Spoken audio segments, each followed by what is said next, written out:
अध्याय 17. प्रभू श्रीरामांनी लक्ष्मणास सांगितलेली श्रीराम गीता.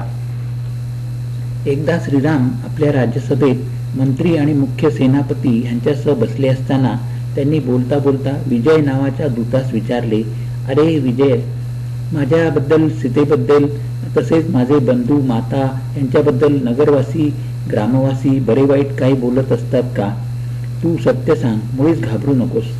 विजय म्हणाला, महाराज, सर्व लोक असे म्हणतात की आत्मज्ञानसंपन्न अशा श्रीरामांनी अतिशय दुष्कर असे कार्य केले आहे. तथापि रावणाला मारल्यावर सीतेविषयी काही शंका न घेता तिला परत आणले आणि त्यांनी तिला आपल्या घरी ठेवले. हे मात्र योग्य केले नाही.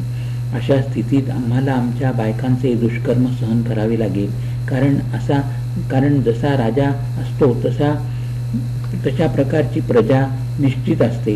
दूताचे हे वक्तव्य ऐकल्यावर श्रीरामांनी आपल्या स्वजनांकडे पृच्छा केली. ते श्रीरामांना नमस्कार करून म्हणाले, रामा, हे असेच आहे खरे, यात संशय नाही. हे ऐकल्यावर श्रीरामांनी लक्ष्मणास बोलावून घेतले आणि म्हणाले, अरे लक्ष्मणा, सीतेमुळे माझ्यावर फार मोठा लोकापवाद आला आहे. तेव्हा उद्या सकाळीच सीतेला रथात बसून वाल्मिकींच्या आश्रमाजवळ सोडून ये. लोकोपवादामुळे सीतेचा त्याग केल्यानंतर श्रीरामांनी सर्व भोग सोडून दिले आणि विरक्त होऊन मुनिव्रताचे आचरण करू लागले.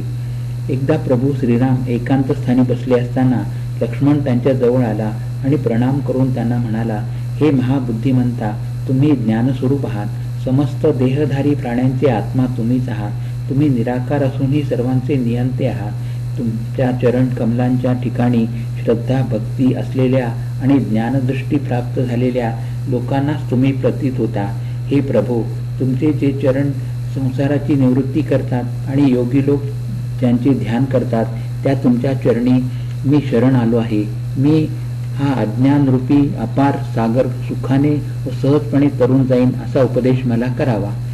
लक्ष्मणाची ही श्रद्धाभावाने केलेली प्रार्थना ऐकल्यावर शरणागतांचे इच्छित पूर्ण करणारे श्रीराम प्रभू मनात प्रसन्न झाले. त्यांनी अज्ञानरूपी अंधकाराचा नाश करण्यासाठी श्रुतीने सांगितलेले आत्मज्ञान लक्ष्मणास सांगण्यास सुरुवात केली. प्रभू श्रीराम म्हणाले, अरे लक्ष्मणा, सर्वात प्रथम आपापला वर्ण आणि आश्रम यासाठी शास्त्राने वर्णन केलेली कर्मे यथायोग्यपणे केल्यावर चित्ताची शुद्धी होते. चित्तशुद्धी झाल्यानंतर ती कर्मे सोडून द्यावीत. तत्पूर्वी शम दम इत्यादी साधनांनी संपन्न होऊन आत्मज्ञानाच्या प्राप्तीसाठी मनुष्याने सद्गुरूंचा आश्रय घ्यावा. प्रभू पुढे म्हणाले, कर्म हेच पुनर्जन्म प्राप्तीचे कारण आहे.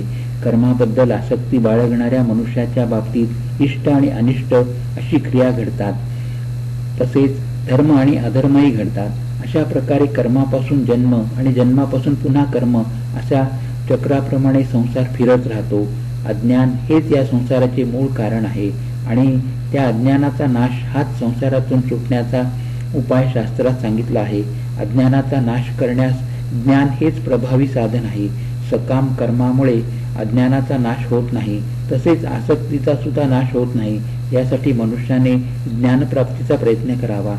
सर्व इंद्रियांच्या वृत्तींचे जे विषय त्यांच्यापासून निवृत्त होऊन आत्म्याचा निरंतर अनुसंधानास लागलेल्या साधकाने सर्व कर्मे टाकून द्यावीत. कारण कर्मे विद्येला विरोधी असल्याने त्यांचा समुच्चय कधीही होऊ शकत नाही.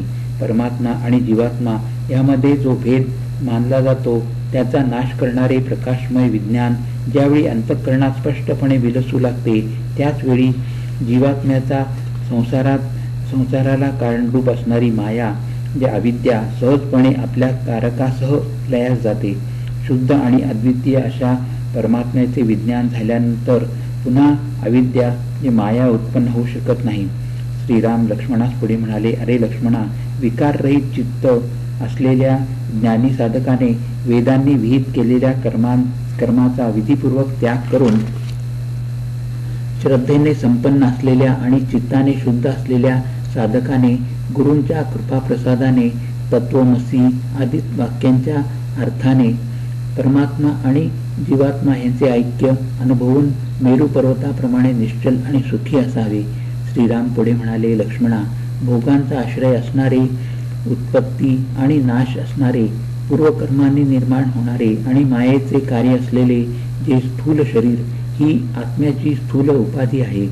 मन, बुद्धी, 10 इंद्रिये आणि पंचप्राण यांनी युक्त 5 अपंचीकृत भूतांपासून उत्पन्न होणारे आणि भोक्तांच्या जीवाच्या सुख दुःख इत्यादी भोगांचे साधन असणारे जे सूक्ष्म शरीर आहे ते जीवात्म्याचे दुसरे शरीर आहे.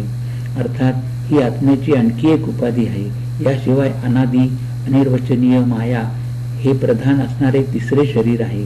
ही सुद्धा आत्म्याची आणखी एक उपाधी आहे. या 3 शरीरांच्या उपाधीपेक्षा संपूर्णपणे वेगळा असणारा आपला आत्मा आहे. असा क्रमाने उपाधींचा निराश करीत आपल्या मनात आत्मनिश्चय करावा. प्रभू श्रीराम पुढे म्हणाले, हे रघुकुल दीपका, आत्मा हा कधीही जन्मास येत नाही आणि तो कधीही मरत नाही. तो कधीही क्षीण होत नाही आणि कधीही वाढत नाही. तो पुरातन आत्मा सर्व विशेषणांनी रहित आहे. तो सुख स्वरूप आहे. तो स्वयंप्रकाशी, सर्वव्यापक आणि द्वैतरहित आहे. अज्ञानाच्या योगाने आत्म्यावर अध्यास होऊन, अध्यास म्हणजे भ्रमामुळे एखाद्या ठिकाणी दुसराच पदार्थ भासणे, हा संसार अनुभवास येतो. परंतु आत्म्याचे ज्ञान होताच हा संसार क्षणात लयास जातो. कारण ज्ञान आणि अज्ञान हे संपूर्णपणे परस्पर विरोधी आहे. अनादी बुद्धीपासून उत्पन्न झालेल्या बुद्धीत प्रतिबिंबित झालेला चैतन्याचा प्रकाश हाच जीव आहे. बुद्धीच्या साक्षी या स्वरूपात आत्मा हा वेगळाच असतो. बुद्धीमुळे मर्यादित होत नाही, कारण तो आत्मा पर म्हणजे सर्व व्यापक आहे. श्रीराम पुढे म्हणाले, लक्ष्मणा, मी प्रकाशरूप, अजन्मा, अद्वितीय, नित्य, प्रकाशमान, अतिशय निर्मळ, शुद्ध, विज्ञानघन, निरामय, क्रियारहित आणि संपूर्णपणे आनंद स्वरूप आहे. विकाररहित असणे हे माझे स्वरूप आहे. मी निरंतर मुक्त आहे. माझ्याजवळ अचिंत्य शक्ती आहे. मी अतींद्रिय ज्ञान स्वरूप, अविकृत स्वरूप असणारा आहे. मी अनंत आणि अपार आहे. वेदांचा अभ्यास करणारे वेदवेत्ते रात्रंदिवस आपल्या हृदयात माझे चिंतन करीत असतात. अशा प्रकारे अखंड मनोवृत्तीने आत्म्याचे चिंतन करणाऱ्या मनात उत्पन्न होणारी विशुद्ध भावना सुद्धा त्वरित कारकासह अविद्येचा नाश करून टाकते. प्रभू पुढे म्हणाले, अरे लक्ष्मणा, इंद्रियांना आपल्या विषयांपासून दूर करून अंतःकरण जिंकून घ्यावे आणि आत्म्यामध्ये स्थित होऊन इतर कोणत्याही साधनांचा आधार न घेता शुद्ध चित्त होऊन विज्ञान दृष्टीने केवळ आत्म्याचे चिंतन करून साधकाने सर्व बंधनातून मुक्त व्हावे. मी करता, मी भोगता या अभिमानाने रहित होऊन प्रारब्ध भोगात राहणारा मनुष्य नंतर साक्षात माझ्यातच लीन होऊन जातो. प्रभू पुढे म्हणाले, ज्याप्रमाणे समुद्रात जल, दुधात दूध, महाआकाशात घटाकाश, वायूमध्ये वायू मिसळून एकरूप होतात, त्याप्रमाणे हा संपूर्ण संसार आत्म्याशी अभिन्न एकरूप होतो. असे चिंतन केल्यास जीव हा मज परमात्म्याबरोबर अभिन्न भावनेने स्थित होतो. जोपर्यंत सर्व विश्व हे माझे स्वरूप आहे हे मनुष्यास पाहता येत नाही, तोपर्यंत त्याने माझी आराधना करण्यात तत्पर असावे.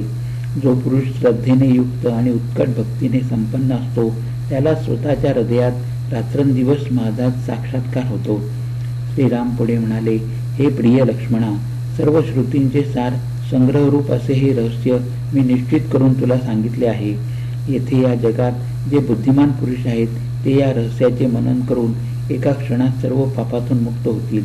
हे जग जे दिसत आहे ते सर्व माया आहे हे जाणून ते तू आपल्या मनातून काढून टाक. माझ्या चिंतनाने चित्त शुद्ध करून तू सुखी, आनंदमय आणि क्लेशरहित हो. जो पुरुष आपल्या मनाने गुणांच्या पलीकडे आणि गुणरहित अशा माझे चिंतन करतो किंवा कधी माझ्या सगुण रूपाचे चिंतन करतो, तो आणि मी एकरूप आहोत. ज्याप्रमाणे सूर्य आपल्या किरणांनी समस्त विश्वास प्रकाशित करतो, त्याप्रमाणे महापुरुष आपल्या पायाच्या रजककणाच्या स्पर्शाने तिन्ही लोक पवित्र करतात. श्रीराम शेवटी म्हणाले, हे प्रिय लक्ष्मणा, गुरुभक्तीने युक्त होऊन जो पुरुष श्रद्धापूर्वक हे पठण करील आणि त्याची जर माझ्या वचनांवर भक्ती असेल तर तो पुरुष मद्रूप होऊन जाईल, यात संदेह नाही. हरिओम तत्सत. हरिओम तत्सत. श्रीराम